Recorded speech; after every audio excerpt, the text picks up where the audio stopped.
Hi guys, welcome back to the channel. Today for the Chess Openings in 10 Minutes series, we're going to look at Magnus Carlsen's variation of the Queen's Gambit declined. Actually, it's also called the Janowski variation, but of course nowadays we all call it the Magnus Carlsen Queen's Gambit. So let's now get right into the actual moves.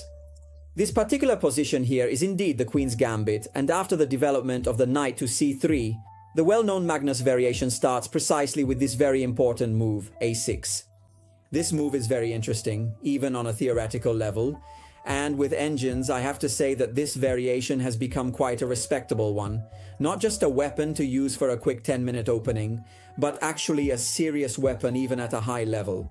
It's played by many grandmasters, not just Magnus of course. And this move already has a significant advantage in that it somehow forces white to do something, which is something we really like to do against Queen's Gambit players.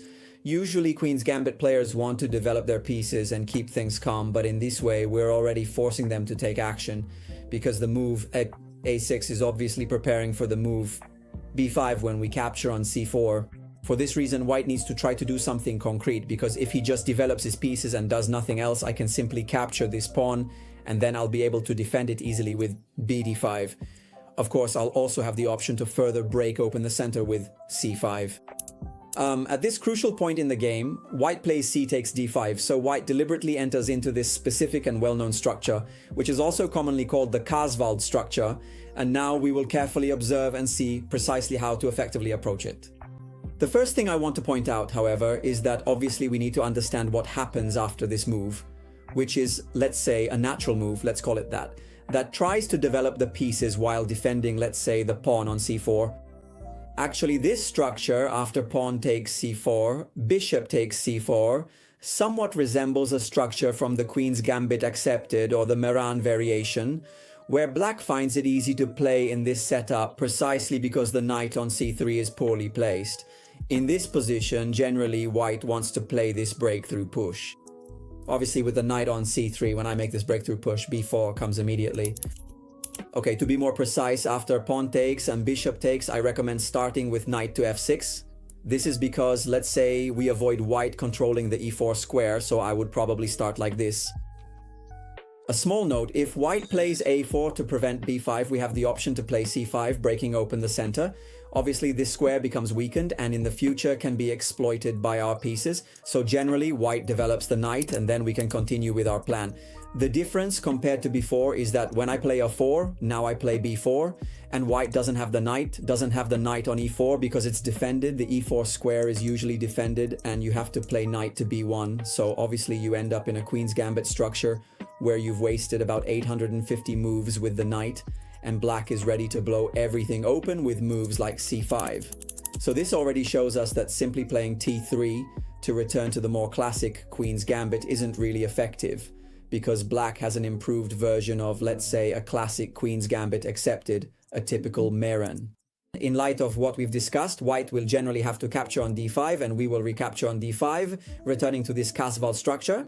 Notice how, since we don't have the knight on f6, white can't pin us with bishop to g5, so they'll have to make another developing move, probably knight to f3. Now we play knight to f6 anyway, surprise, allowing white to pin us.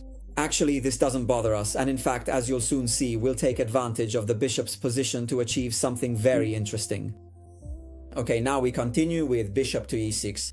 Here, the idea behind bishop to e6, I want to defend the knight with knight to d7, but I don't want to do it right now because obviously the bishop on c8 would be blocked by the knight on d7, so I play bishop to e6 first for this reason. And at this point, white will generally play e3.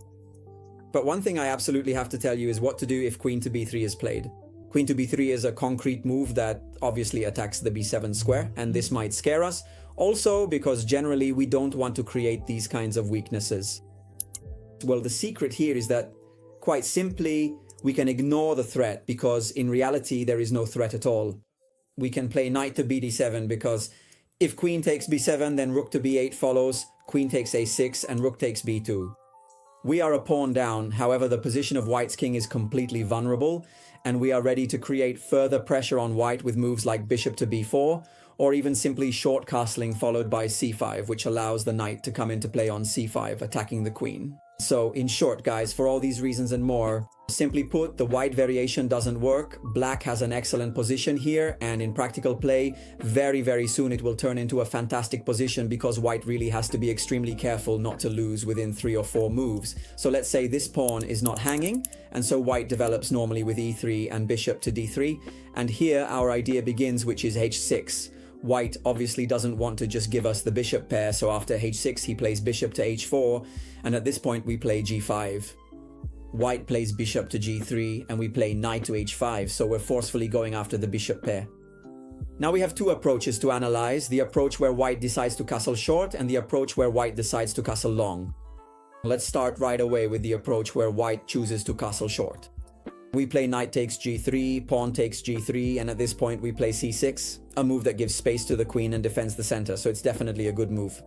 White continues with queen to c2, also making a developing move, and here there are 2 ways to play. Black here can easily play bishop to g7, castle short, and play in a more positional way. In short, a normal game where white might have a bit more activity, black has the bishop pair, it's an equal position and the game goes on. In my opinion though, it's worth trying to play it a bit more aggressively, and here you make the move bishop to e7, whose usefulness we'll see shortly.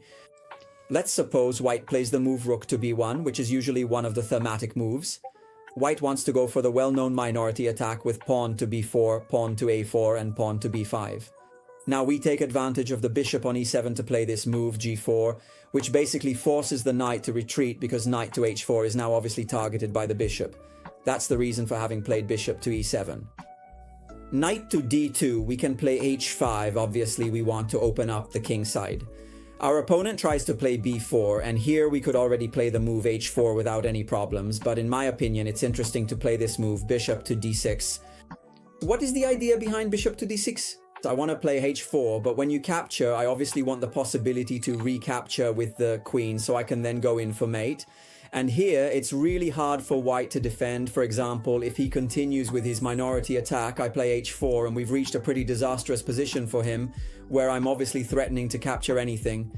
If he carelessly takes on h4, of course, queen takes h4, and here there's no way to save against this mate, because, well, on f3 there are several ways to deliver mate. The first, obviously, is f3, and then queen to h1. The second, maybe more amusing, is to check on h2. The king is now forced to go to h1, bishop to g3. I control the king's escape square, and now, well, there's no way to avoid this mate. So this was indeed the approach taken in the specific case of a short castle, you see. Let's also look at the approach for completeness, where black castles long instead. So here, white castles long, so here queen to c2 is definitely the move. We always capture on g3, and now again we play g6, which defends the center and prepares us to develop our pieces. Long castle bishop to g7. This time, of course, we place the bishop on g7 because there aren't really any issues with g4 or preventing knight h4, so this time it goes to g7. And now, generally speaking, white doesn't have that many moves, so what they try to do is, let's say, get rid of the bishop pair. But for us, that's not a problem, though we need to know how to allow them to take it away. Because if we just give it up like this, let's say, there are a couple of weaknesses on the light squares. The queen is very active. I'm not convinced by this position. Instead here, we need to play the move queen to f6, so we let them capture on e6, allowing us to recapture with the pawn. And this pawn here is very important because it gives us the opportunity to better support the center. And then in the future, of course, it makes it easier for us to play the breakthrough push to e5. Or even c5, since we have better control of the center, to open up the diagonal for this bishop, which will become very strong. For example, after a move by white like rook to b1, a classic improving move, here we can decide either to castle short, with the idea of proceeding with our own attack by pushing b5, a5, basically launching our pawns a bit, or we can also castle long and then perhaps arrange our pieces better. For example, first king to b8 to obviously remove the king from the pin by the pawn from the pin along the queen's x-ray. And at this point, we start working strategically for the breakthrough push in e5, and we work strategically, of course, for dominance and attack on the f-file. So let's say we have a lot of ideas here. We have the flexibility to choose whether to castle short and launch the pawns, or to castle long and play in a more strategic way. So let's say this opening caters a bit to all tastes because it gives us the opportunity to play in many different ways. I hope you enjoyed this possibility I've shown you today. If you want to support the channel, as always, leave a like, a comment, Let me know if you've tried this variation and if you've managed to get good results, and I'll see you in the next video.